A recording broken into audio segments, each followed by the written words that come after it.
باہمی تعلقات۔ انسانی تعلقات کی ابتدا خاندان سے ہوتی ہے، اس لیے سب سے پہلے اس پر نظر ڈالتے ہیں۔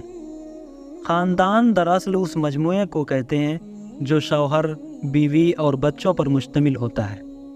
اس کے لیے اسلامی قاعدہ یہ ہے کہ روزی کمانا اور خاندان کی ضروریات مہیا کرنا اور اپنے بیوی بچوں کی حفاظت کرنا مرد کا فرض ہے۔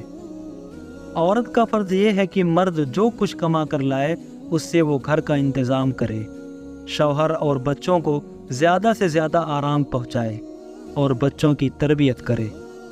بچوں کا فرض یہ ہے کہ ماں باپ کی اطاعت کریں، ان کا ادب ملحوظ رکھیں اور جب بڑے ہوں تو ان کی خدمت کریں۔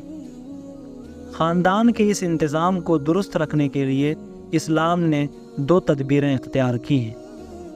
پہلی تدبیر یہ ہے کہ شوہر اور باپ کو گھر کا حاکم مقرر کر دیا ہے، کیونکہ جس طرح ایک شہر کا انتظام ایک حاکم کے بغیر اور ایک مدرسے کا انتظام ایک ہیڈ ماسٹر کے بغیر درست نہیں رہ سکتا، اسی طرح گھر کا انتظام بھی ایک حاکم کے بغیر درست نہیں رہ سکتا۔ جس گھر میں ہر ایک اپنی مرضی کا مختار ہوگا، اس گھر میں خواہ مخواہ افراتفری مچے گی، آسائش اور خوشی نام کو نہ رہے گی۔ شوہر ایک طرف تشریف لے جائیں گے تو بیوی دوسری طرف کا راستہ لے گی اور بچوں کی مٹی بلا وجہ پلید ہوگی، یعنی ان کا مستقبل برباد ہو جائے گا۔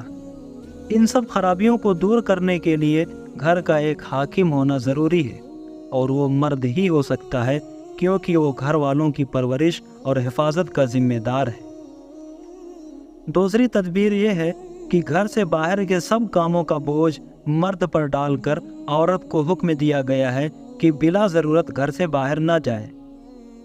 اس کو گھر کے باہر کے فرائض سے اسی لیے آزاد رکھا گیا ہے کہ وہ سکون کے ساتھ گھر کے اندر کے فرائض انجام دے، اور اس کے باہر نکلنے سے گھر کی آسائش یعنی سکھ چین اور بچوں کی تربیت میں خلل نہ واقع ہو۔